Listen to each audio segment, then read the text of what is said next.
You black kids eat too much. Maybe you should have flown economy where you belong. The words cut through first class like a blade. 3 8-year-old boys froze their smiles fading as humiliation filled the air. Passengers shifted uncomfortably, but no one spoke. Across the aisle, their father, Marcus Williams, watched in silence, his expression unreadable. The flight attendant smirked, unaware that the man she just insulted didn't merely buy these seats, he owned the airline. Every cruel word, every act of arrogance was being quietly documented. By the time this plane landed, she wouldn't just lose her job, she'd lose her entire career, grounded by the very man she tried to belittle. Those 3 boys, Rebecca insulted their miracle babies who survived 8 years of their parents' infertility struggles. That sick child she refused to feed. He nearly died twice before his first birthday from a condition that required the very food Rebecca denied him. Rewind 6 hours to see how this nightmare began. 3 innocent children boarded Skyline Airlines Flight 447 for what should have been the adventure of their lives. Instead, they encountered discrimination, so shocking, medical neglect, so cruel that it would expose the ugly truth about how black families are still treated in first-class cabins. Welcome back to Black and Bruised Stories. If you're new here, you've just joined a community dedicated to truth, justice, and survival. Show some love by clicking the like and subscribe button. Before we dive deeper into this story, drop a comment where you are watching from and what time it is for you right now. This is the story of Marcus Williams, tech billionaire worth $2.3 billion, watching flight attendants torture his miracle children at $30,000 FT. Prepare yourself for a journey that will make your blood boil, break your heart, and restore your faith in justice when a father's love collides with unlimited power. These are the Williams triplets, Jaden, Kai, and Zion. 8 years old, identical in everything, except one medical condition that would turn a family vacation into a fight for their children's dignity and survival. Understand this: Marcus and Serena Williams didn't just want children. They act for them with every fiber of their being for 8 long, torturous years. Imagine the countless doctor's appointments, the failed IVF treatments, the miscarriages that shattered their hearts into a million pieces. Feel Serena's tears as she held negative pregnancy test after negative pregnancy test, while Marcus built his tech empire partly to escape the pain of their empty nursery. For 8 years, Marcus poured his grief into code, creating algorithms that would eventually make him a billionaire. For 8 years, Serena decorated and redecorated a nursery that remained heartbreakingly empty. Their marriage nearly crumbled twice under the weight of their shared sorrow. Friends stopped inviting them to baby showers. Family members learned not to ask about grandchildren. Then, miracle of miracles, the IVF worked. Not 1 baby, but 3. Picture Serena's ultrasound at 8 weeks. The technician's gasp of surprise. Marcus fainting in the chair beside her. 3 heartbeats. 3 perfect little lives growing inside the woman who had waited longer than most to become a mother. But their joy turned to terror when the boys arrived. Jaden came first, healthy and screaming. Zion followed 2 minutes later, perfectly pink and breathing. Then came Kai, silent and blue. Witness the nightmare that followed. Emergency surgery at 6 weeks old for pyloric stenosis, a condition where the stomach muscle thickens and blocks food from entering the small intestine. For weeks, tiny Kai couldn't keep anything down. Imagine Marcus and Serena taking shifts in the NICU, watching their miracle baby fight for his life.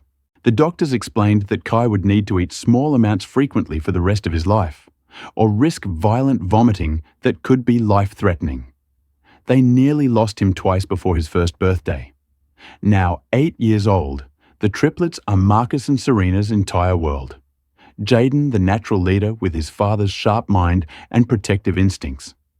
Zion, the peacemaker who inherited his mother's gentle heart and gift for reading emotions. And Kai, the gentle soul who survived so much pain as a baby, is now wearing a medical bracelet that explains his condition to anyone who needs to know. This Friday morning in September, Marcus Williams, founder and CEO of Williams Tech Industries, worth $2.3 billion, is taking his Miracle Boys on their first business trip, their destination Los Angeles, to tour his newest acquisition, Williams Aerospace. But more than that, this trip represents Marcus sharing his success with the three boys he and Serena waited 8 years to hold. Picture the scene at Chicago O'Hare Airport. Marcus, 42 years old, dressed in his signature black business suit, walking through the terminal with three identical boys in white polo shirts and dark jeans. Passengers stop and stare at the adorable triplets, each carrying a small backpack with their name embroidered on it. Jaden walks closest to his father, already showing signs of the businessman he might become. Zion holds Kai's hand, a gesture so natural it brings tears to strangers' eyes. And Kai, despite his medical challenges, beams with excitement about seeing real airplanes up close. Marcus chose first-class seats specifically for this trip. Not for the luxury, but for the space and service he hoped would make Kai's medical needs easier to manage. He'd called Skyline Airlines weeks ago explaining his son's condition, requesting special meals that arrive every 2 hours, and providing detailed medical documentation. The airline representative assured him everything would be perfect. As they approached the gate, Marcus kneels down to his son's eye level, a habit he developed during those terrifying early months when he wasn't sure Kai would survive. He looks into 3 pairs of identical dark eyes that mirror his own, and speaks with the tenderness of a father who knows how precious these moments are. He reminds them about airplane safety, about staying in their seats, about using their inside voices, but most importantly, he reminds Kai about his eating schedule. Every 2 hours, small portions, crackers and juice when he feels nauseous. Marcus has packed Kai's emergency medical kit, complete with anti-nausea medication prescribed by their family doctor, Dr. Martinez. The boys are practically vibrating with excitement. They've studied airplanes online, watched YouTube videos about how jets work, and dreamed of this day for months. Kai especially loves planes despite his medical limitations. He wants to be a pilot when he grows up, just like his hero, Bessie Coleman, the first African-American female pilot. As they board Skyline Airlines Flight 447, Marcus feels that familiar surge of protective love that has defined his life since becoming a father. These aren't just his children. They're his miracles, his answered prayers, his reason for everything he's built. What he doesn't know is that in the next 6 hours, he'll discover just how far he'll go to protect them.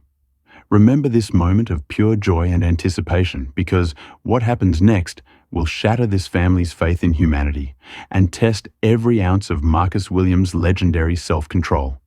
If you're already feeling protective of these miracle boys, smash that subscribe button, because you're going to need tissues for what's coming next.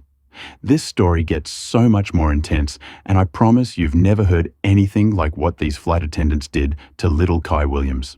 What would you do if you had waited 8 years for children and watched strangers treat them with cruelty? Let me know in the comments, because Marcus Williams' response will shock you. Step aboard Skyline Airlines Flight 447 and feel the boys' excitement as they see their first-class seats. Jaden immediately starts examining the seat controls. Zion marvels at the legroom, and Kai carefully places his medical kit in the seat pocket where he can reach it quickly. Marcus shows his sons the safety features, pointing out the oxygen masks and life vests with the patience of a father who treasures every teaching moment. But watch what happens when Rebecca Thompson, senior flight attendant, with 15 years of experience and unconscious biases buried deep in her psyche, approaches their row.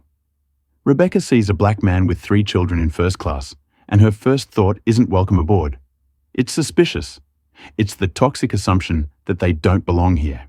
Marcus extends his hand professionally and introduces himself and his sons. He explains Kai's medical condition with the practiced deficiency of a father who's had this conversation hundreds of times. He shows Rebecca the medical documentation, the special meal requests confirmed weeks ago, and Kai's medical bracelet that clearly states his condition. Rebecca nods dismissively, barely glancing at the paperwork her mind already made up about this family. Sarah Chin, the junior flight attendant, seems more professional initially. She acknowledges the medical needs with appropriate concern and assures Marcus that everything will be handled properly.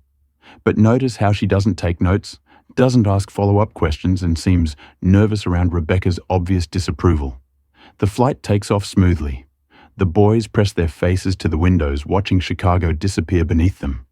Kai points out landmarks he recognizes his medical condition forgotten in the joy of flight. Marcus feels that familiar swell of pride watching his miracle children experience something new. 45 minutes. Everything is perfect. Then the first sign of trouble emerges.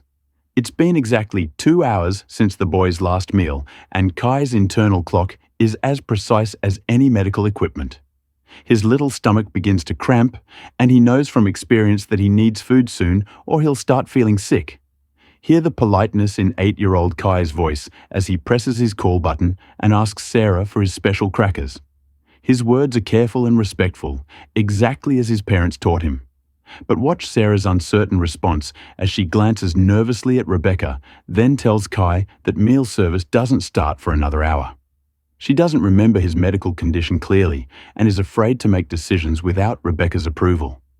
Marcus intervenes gently, explaining again that Kai can't wait for regular meal service. His pyloric stenosis means his stomach empties differently than other children's. Without regular small meals, the acid builds up and causes violent vomiting that can lead to dehydration and electrolyte imbalance. It's not a preference, it's a medical necessity. But Rebecca overhears this conversation and approaches with an attitude that makes other passengers look up nervously. Her tone is sharp, condescending, carrying the authority of someone who's used to being obeyed, mixed with something darker that makes Marcus's protective instincts flare. She tells Marcus that everyone has to wait for meal service. No exceptions. Her voice carries a particular edge when she emphasizes everyone, as if she's dealing with people trying to get special treatment they don't deserve. Feel the tension building as Marcus maintains his composure while explaining his son's medical needs for the third time. He shows Rebecca the confirmation email for Kai's special meals, the medical documentation, signed by Dr. Martinez, and Kai's medical bracelet. But Rebecca barely glances at any of it, her arms crossed defensively. In her mind, this is about a demanding passenger trying to manipulate the system, and she's seen this before with certain types of passengers. Another hour passes and Kai is beginning to show the early signs of distress. His face grows pale, and he starts holding his small stomach with both hands. He's been through this before, so he knows what's coming. The cramping will get worse, then the nausea, then the vomiting that won't stop until he gets proper nutrition. Witness the heartbreak as Kai approaches Sarah directly, his 8-year-old legs a little unsteady as the plane hits turbulence. He looks up at her with those huge dark eyes that mirror his father's, and speaks with the vulnerability of a child who's learned that adults don't always help when he's sick. He explains that his tummy hurts and he's getting scared. He shows her his medical bracelet with small shaking fingers and asks, "Please, just for one crack or anything to help his stomach stop hurting." His voice cracks with the effort of not crying because his parents taught him to be brave even when he's scared. But before Sarah can respond, Rebecca intervenes with ice-cold authority. She tells Kai to return to his seat without even looking at his medical bracelet. "No exceptions," she says firmly, as if an 8-year-old with a documented medical condition is trying to cheat the system. Feel your heart break as Kai's shoulders slump, and he walks back to his seat, trying not to let his father see how much her rejection hurt. Rebecca notices other passengers watching this interaction and decides to make her authority unmistakably clear. She approaches Kai with the kind of aggressive body language that makes adults uncomfortable, let alone children. She towers over this small boy and tells him in a voice loud enough for nearby passengers to hear that everyone gets hungry, that he's not special, and that he needs to stop bothering the flight attendants. But here's where Rebecca crosses a line that can never be uncrossed. When Kai whispers that he has pyloric stenosis and explains what that means in the simple words an 8-year-old uses, Rebecca's response is devastating. She tells him she doesn't care what condition he thinks he has, and that his parents probably told him to say that to get free food. Those words to a child who nearly died as a baby from the very condition Rebecca is dismissing. Imagine Marcus witnessing this interaction from his seat, watching his miracle child be dismissed. Belittled and accused of lying by a woman who's supposed to ensure passenger safety. Remember, this is the same little boy Marcus held in the NICU, wondering if he'd ever come home.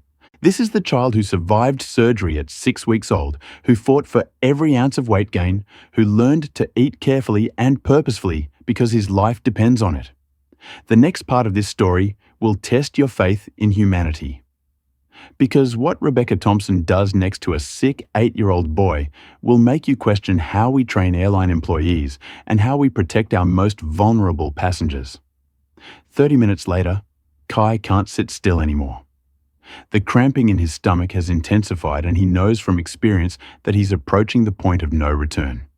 If he doesn't get food soon, he'll start dry heaving, then vomiting, then potentially face dehydration serious enough to require emergency medical attention. So this 8-year-old boy, who has been through more medical trauma than most adults, makes a decision that will haunt everyone who witnesses it. He gets up from his seat, walks down the aisle to where Rebecca is preparing meal carts, and does something that no child should ever have to do. Prepare yourself for this image because you'll never forget it. Little Kai Williams, wearing his white polo shirt and dark jeans, drops to his knees in the airplane aisle. He looks up at Rebecca Thompson with tears threatening to spill from his eyes and begs. Actually begs this grown woman for just one cracker to help his sick stomach. His words are burned into the memory of every passenger who witnessed them. Please, ma'am, just one cracker. I promise I'll be good. I don't want to throw up on the plane. Please help me.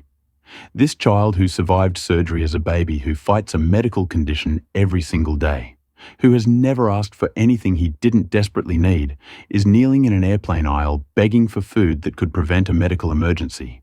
And Rebecca Thompson's response, she tells this child to get up because he's causing a scene and embarrassing his father. She turns her back and walks away, leaving 8-year-old Kai kneeling on the airplane floor, abandoned and afraid. Witness the exact moment Marcus Williams sees his miracle child begging for medical care. The same child he and Serena waited 8 years to conceive. The same child who nearly died twice before his first birthday. The same child whose every meal is carefully planned to prevent exactly this kind of crisis. Marcus doesn't explode. He doesn't yell. He doesn't make threats. Instead, something far more dangerous happens. The billionaire tech mogul who built an empire through calculated intelligence begins to plan. He starts taking notes. He begins recording conversations, and he makes a phone call that will change everyone's life on this plane. But first, he tends to his son. Because before he's a CEO, before he's a billionaire, before he's anything else, Marcus Williams is a father who will move heaven and earth to protect his miracle children. If this story is making your blood boil, you need to subscribe right now, because Rebecca Thompson's cruelty gets even worse, and Marcus Williams' response will leave you cheering. The justice that's coming will restore your faith. That good can triumph over evil. How would you react if you saw your child begging for medical care because Marcus Williams' next move will shock everyone on this plane, including the flight crew who have no idea they just messed with the wrong family? Watch as Kai returns to his seat, his small body trembling from both hunger and humiliation. His brothers Jaden and Zion immediately sense their triplets' distress.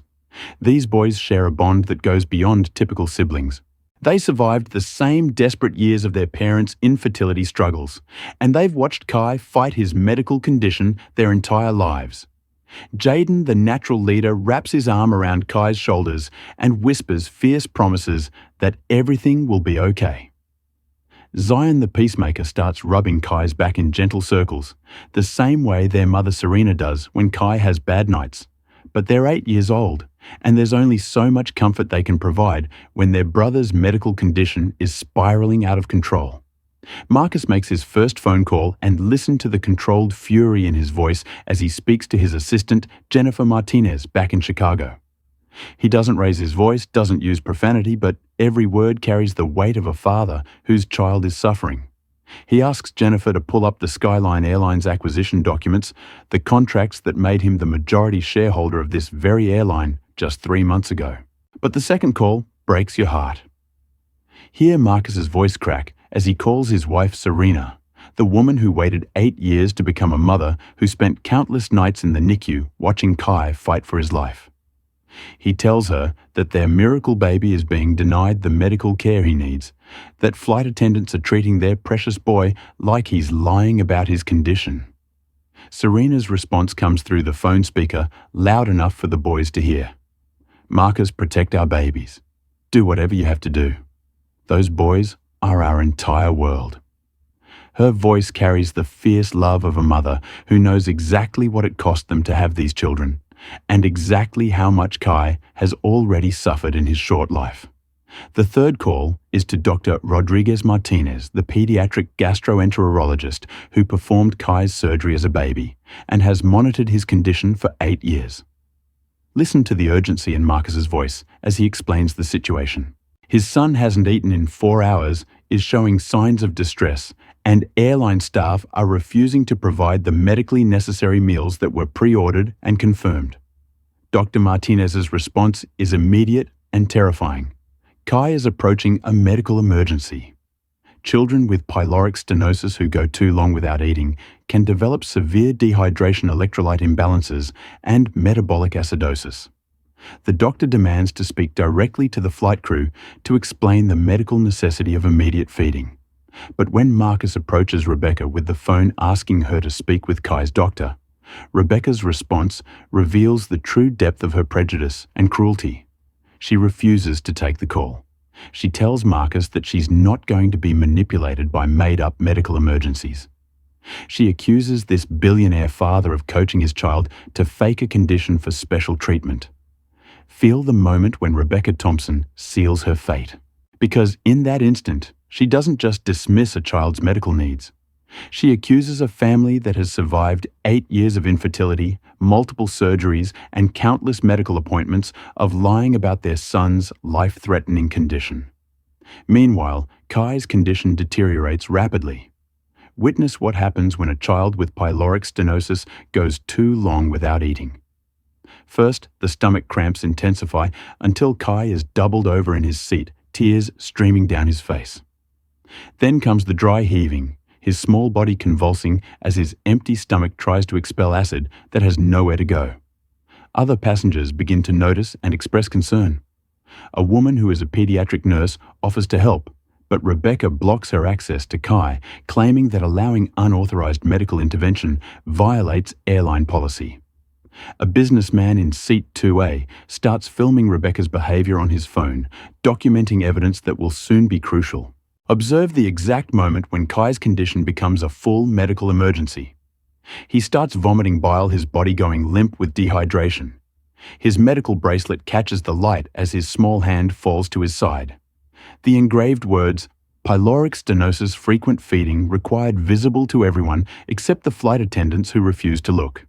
Jaden and Zion are crying now, scared for their brother and confused about why the adults won't help. They've seen Kai sick before, but never like this.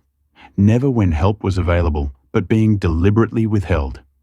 They keep asking their father to make the flight attendants give Kai food, not understanding that their father is fighting a battle against prejudice and cruelty. Marcus makes a fourth call, this one to his head of security, instructing him to have medical personnel standing by at LAX and to prepare legal documentation for multiple lawsuits. His voice remains calm, but other passengers can see the barely controlled rage in his eyes as he watches his miracle child suffer. Then something beautiful happens that will restore your faith in humanity. A passenger in seat 1C, an elderly black woman named Dorothy Washington, approaches Marcus with tears in her eyes. She's a retired nurse who raised 5 children and can't stand watching Kai suffer. She tells Marcus she has crackers in her purse and asks if she can give them to Kai. But when Dorothy tries to offer Kai her crackers, Rebecca physically interposes herself between them. She tells this grandmother that she cannot provide food to another passenger, that it violates FAA regulations, and that she needs to return to her seat immediately. Witness the moment when an entire airplane full of passengers realizes they're watching a child being tortured by airline employees. Captain Rivera finally receives word that there's a medical emergency in first class. When she arrives and sees Kai's condition, her training kicks in immediately. She orders Rebecca to bring any available food for the child. But Rebecca protests, claiming that making exceptions will encourage other passengers to fake medical conditions. That's when Captain Rivera makes the call that will define her career. She tells Rebecca that she's ordering her to provide food for a child in medical distress, and if she refuses, she'll have her arrested for child endangerment the moment they land. Rebecca reluctantly brings crackers, but the damage is done. Kai has been suffering for hours when relief could have been provided immediately. As Kai slowly sips apple juice and nibbles crackers, his color gradually returning, Captain Rivera pulls Marcus aside for a private conversation that will change everything. She's reviewed the passenger manifest and realizes who she's been dealing with. Marcus Williams isn't just any concerned father. He's the new majority owner of Skyline Airlines. Prepare yourself for what happens next, because Captain Rivera's realization that she and her crew have been torturing the children of their new boss is just the beginning. Marcus Williams hasn't revealed his identity yet, but he's been documenting every moment of discrimination and medical neglect his sons have experienced. The turning point isn't just that Marcus owns the airline. It's that he's been watching his employees demonstrate exactly the kind of prejudice and cruelty he spent his entire career fighting against. And now he has the power to do something about it. This story is about to explode into a confrontation that will leave you cheering for justice. Subscribe now, because Marcus Williams is about to reveal who he really is, and Rebecca Thompson's world is about to come crashing down in the most satisfying way possible. What would you do if you discovered that your employees had tortured your children? Because Marcus Williams' response will redefine what justice looks like at 30,000 FT.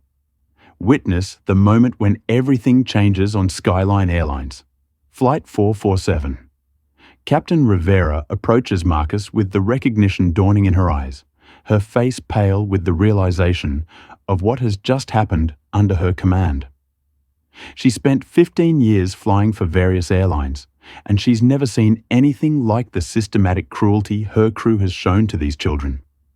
Marcus remains seated beside Kai, gently stroking his son's hair as the boy slowly recovers from his medical episode. The crackers and apple juice are helping, but the psychological damage of being denied care, of being forced to beg for medical necessity, of being accused of lying about his condition that will take much longer to heal. Captain Rivera clears her throat and speaks in a voice barely above a whisper, hoping other passengers won't overhear what she's about to say.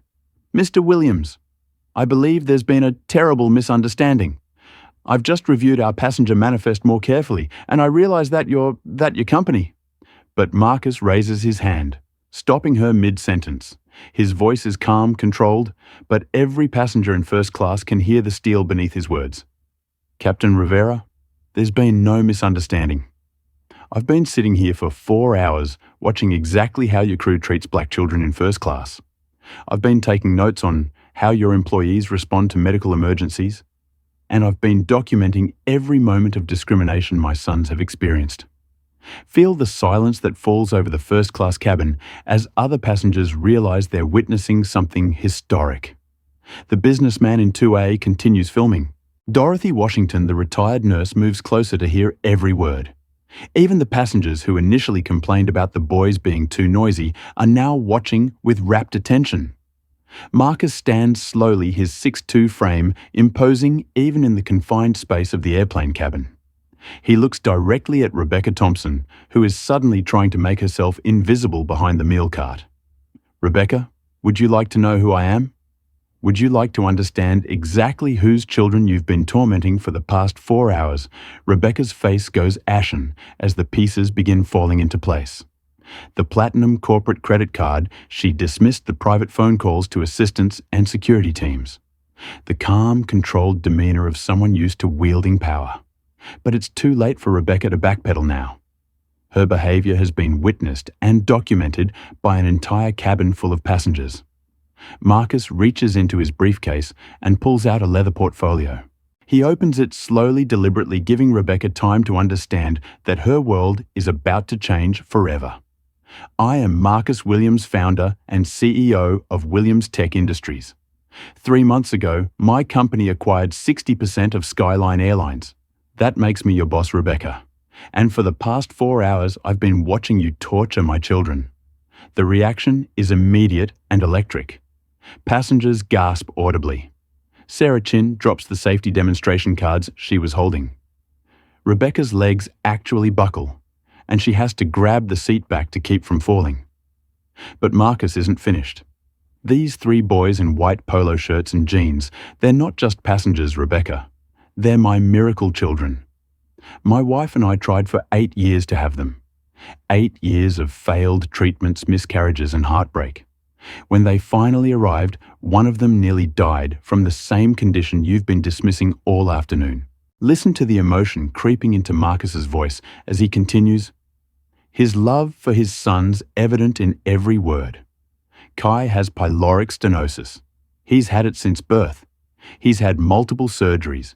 He carries a medical bracelet that you refuse to read. He follows a strict eating schedule that prevents exactly the kind of medical emergency you just forced him to endure. Marcus kneels down beside Kai's seat. And the contrast is stark. This powerful billionaire, gentle and loving with his recovering son, versus the flight attendant who showed no compassion for a sick child. Show Rebecca your bracelet, buddy. Show her the medical information she wouldn't look at.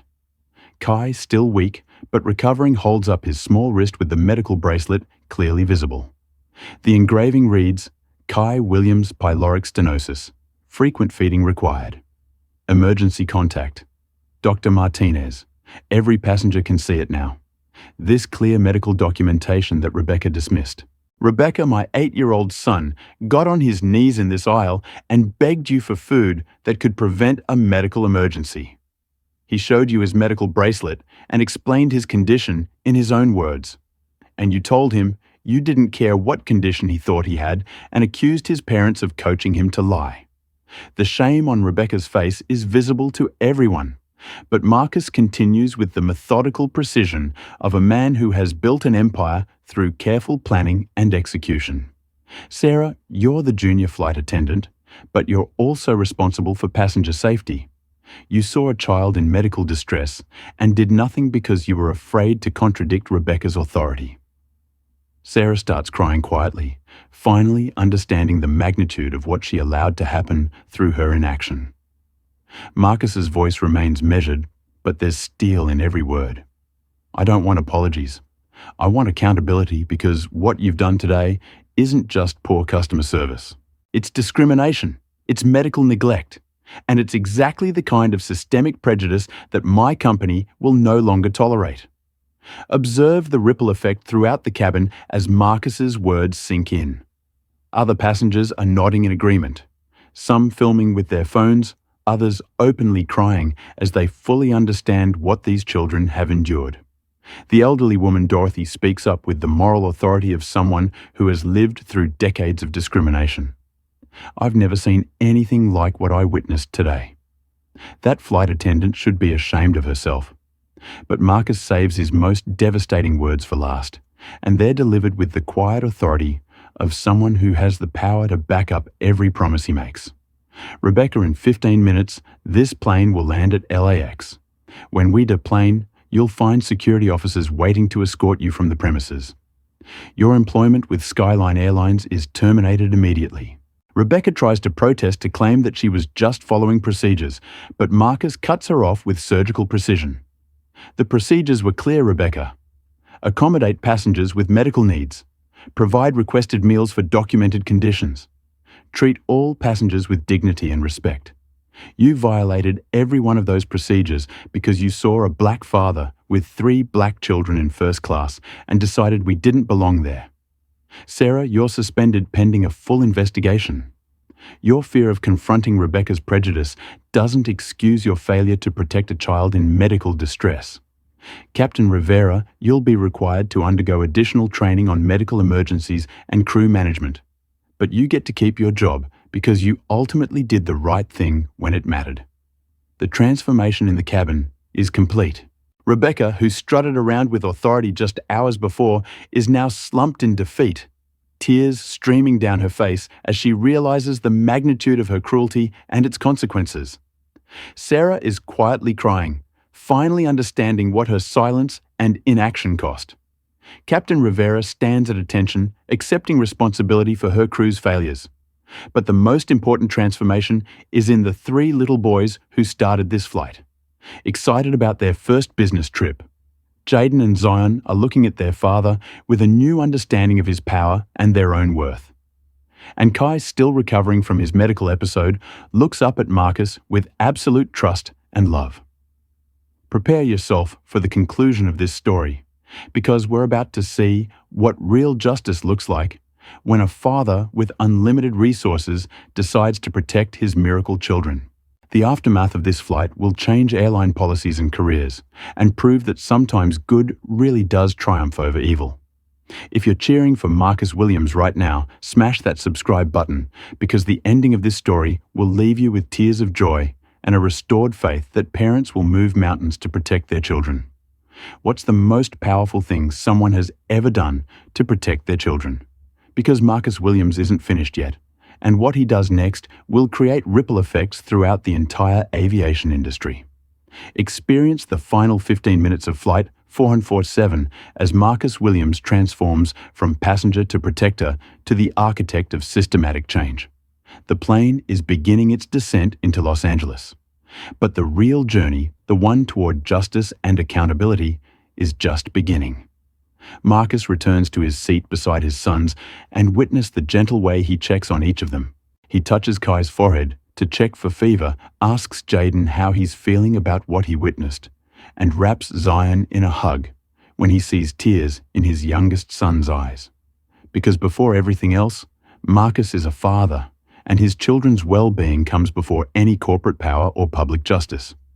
But while he comforts his sons, Marcus is also orchestrating a response that will echo throughout the aviation industry. Listen to the phone calls he makes in rapid succession. First to his head of legal affairs, instructing her to file federal discrimination complaints with the Department of Transportation. Second to his head of human resources, demanding a complete review of hiring and training practices at Skyline Airlines. Third to his public relations team, preparing a statement about the systemic changes coming to the airline industry. The other passengers watch this display of power with fascination and approval. They've witnessed something extraordinary. Not just wealth being used for revenge, but justice being methodically constructed in real time. Dorothy Washington, the retired nurse, approaches Marcus with tears in her eyes and tells him that watching him protect his children has restored her faith in fatherhood. As the plane touches down at LAX, observe the scene waiting on the tarmac. Security officers, medical personnel, and news crews have gathered because Marcus's team works with the same efficiency that built his tech empire. Rebecca Thompson will not simply lose her job. She'll face the full consequences of discriminating against children and endangering a child's health. But Marcus saves his most important words for his sons. As they prepare to deplane, he kneels down to their eye level one more time, looking into 3 pairs of identical dark eyes that mirror his own. His voice is gentle but firm as he explains what just happened in terms his 8-year-old boys can understand. Jaden, Kai, Zion, I want you to listen to me carefully. What happened to you today was wrong. Adults are supposed to protect children, not hurt them. You did nothing wrong. You were polite, respectful, and brave. Especially you, Kai, when you weren't feeling well. Hear the wisdom in his next words. The lesson that will shape these boys for the rest of their lives. Sometimes people will treat you differently because of how you look or because they have wrong ideas about who belongs where. But you belong everywhere your mind and your heart can take you. And when you grow up, you use your power to make sure no other children go through what you went through today. The boys nod solemnly, absorbing this lesson in dignity, justice, and responsibility. They've witnessed their father's power, but more importantly, they've seen him use it to protect them and to create change that will help other children. As they walk off the plane, witness the scene that opened our story. But now you understand its full meaning. Marcus Williams and his three sons in white polo shirts and dark jeans walking past Rebecca Thompson as she's escorted away by security. Past Sarah Chin, who's crying as she realizes her career in aviation is over. Past Captain Rivera, who will spend months undergoing additional training to ensure this never happens again. But the story doesn't end with the firing of airline employees. Follow the ripple effects in the weeks that follow Flight 447. Marcus Williams announces sweeping changes to Skyline Airlines policies, hiring practices and training programs. He establishes the Miracle Children Foundation, dedicated to supporting families dealing with infertility and children with medical conditions who face discrimination. Kai Williams becomes the young face of pyloric stenosis awareness, helping other families understand the condition and advocate for their children's needs. His gentle spirit and articulate explanation of his medical condition in interviews helps educate thousands of people about this serious but manageable condition. Rebecca Thompson's termination becomes a case study in airline training programs nationwide. Her behavior is used as an example of how unconscious bias can escalate into discrimination and child endangerment. She faces federal charges for violating the civil rights of passengers and endangering a child's health. Sarah Chin eventually finds work at a smaller airline after completing extensive training on discrimination and medical accommodations. She speaks publicly about her failure to advocate for Kai and becomes an unexpected voice for change in airline customer service training. Captain Rivera keeps her job and becomes one of Skyline Airlines' most effective trainers for crew members learning to handle medical emergencies and discrimination complaints. Her decision to ultimately do the right thing even late in the crisis saves her career and makes her a better leader. But the most important changes happen in the Williams household. Imagine the scene when Marcus returns home with the boys that evening. Serena Williams, the mother who waited 8 years to hold these children, wraps them in hugs that last forever. She listens to their story with tears streaming down her face, proud of their bravery and heartbroken that they had to endure such cruelty. 6 months later, observe the Williams family boarding another Skyline Airlines flight. But this time, the experience is completely different. The flight crew has been trained on medical accommodations, cultural sensitivity, and the importance of treating every passenger with dignity. Kai's special meals arrive exactly on schedule. The flight attendants check on him regularly, not with suspicion, but with genuine care for his well-being. The boys are older now, more aware of the world's complexities, but also more confident in their own worth. They know that their father's money didn't make them special. Their parents love their own character, and their responsibility to others made them special. The money just gave them the power to create change. During this flight, Kai approaches the flight attendant, a young woman named Maria Rodriguez, who has been specially trained on medical accommodations. He shows her his medical bracelet, explains his condition with the confidence of a child who knows his needs are valid, and receives the care he requires with dignity and respect. Witness the moment when Kai looks out the airplane window and tells his father he still wants to be a pilot when he grows up. Despite everything he's been through, despite the discrimination and medical challenges, his dreams haven't dimmed. If anything, they've grown stronger, because he knows he'll use his position to make flying safer and more welcoming for every child. The story of Flight 447 becomes legend in aviation circles, business schools and civil rights organizations. It's taught as a case study in how systemic discrimination operates, how power can be used for justice, and how one family's courage to fight back can create changes that protect countless others. Marcus Williams never sought fame from this incident, but he uses the attention to advocate for broader changes in how businesses train. Employees handle discrimination complaints and accommodate customers with medical needs. His testimony before Congress leads to new federal requirements for airline staff training and passenger protection. The Williams triplets grow up knowing their story mattered, that their experience on that plane led to meaningful change. They understand that being treated with dignity isn't something they have to earn. It's something they deserve simply for being human. And every time they fly, every time they see a child being treated with kindness and respect by airline staff, they know that their painful experience created something beautiful, a world where no child has to beg for medical care, where no family faces discrimination alone, and where justice isn't just for the wealthy and powerful. The final image of our story brings us full circle. Picture the Williams family arriving at their destination, walking through the airport with their heads held high. 3 boys in white polo shirts and dark jeans, flanked by parents who fought for them, surrounded by a world they helped make a little bit better. Because that's what real power looks like. Not the ability to destroy your enemies, but the wisdom to create systematic change that protects the most vulnerable among us. Marcus Williams didn't just fire a flight crew. He proved that when good people refuse to accept injustice, they can move mountains. This is why representation matters. This is why speaking up matters. This is why using your privilege to protect others matters. The Williams triplets learned all of these lessons at 30,000 FT, and they'll carry them for the rest of their lives. Their story reminds us that miracles aren't just about getting what you've prayed for. They're about what you do with those blessings once you receive them. Marcus and Serena Williams waited 8 years for their miracle children. And when those children faced discrimination, their parents proved that some fights are worth everything. If this story moved you, if it made you think about your own responsibility to speak up for others, if it restored your faith that justice can prevail, then smash that subscribe button and share this video.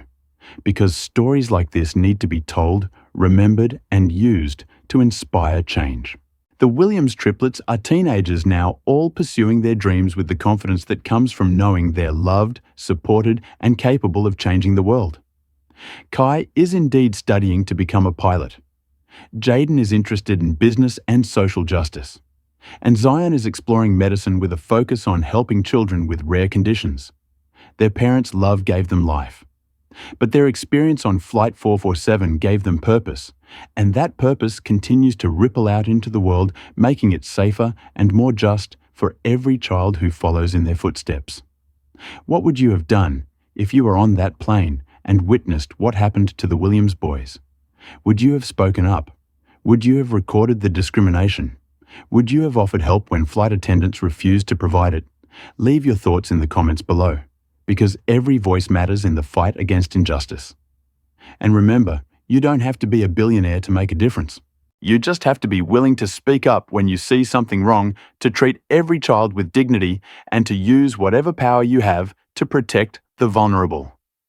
Because in the end, that's what the Williams family story really teaches us, that love, courage, and determination can triumph over prejudice, cruelty, and indifference. The miracle wasn't just that Marcus and Serena Williams finally had children after 8 years of trying. The miracle was watching those children face adversity with grace, seeing their father use his power for justice, and witnessing a family transform their pain into purpose. That's a miracle we can all be part of, one act of kindness and courage at a time.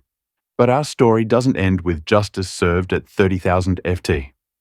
Follow the earthquake of change that ripples through the aviation industry and beyond in the months following Flight 447.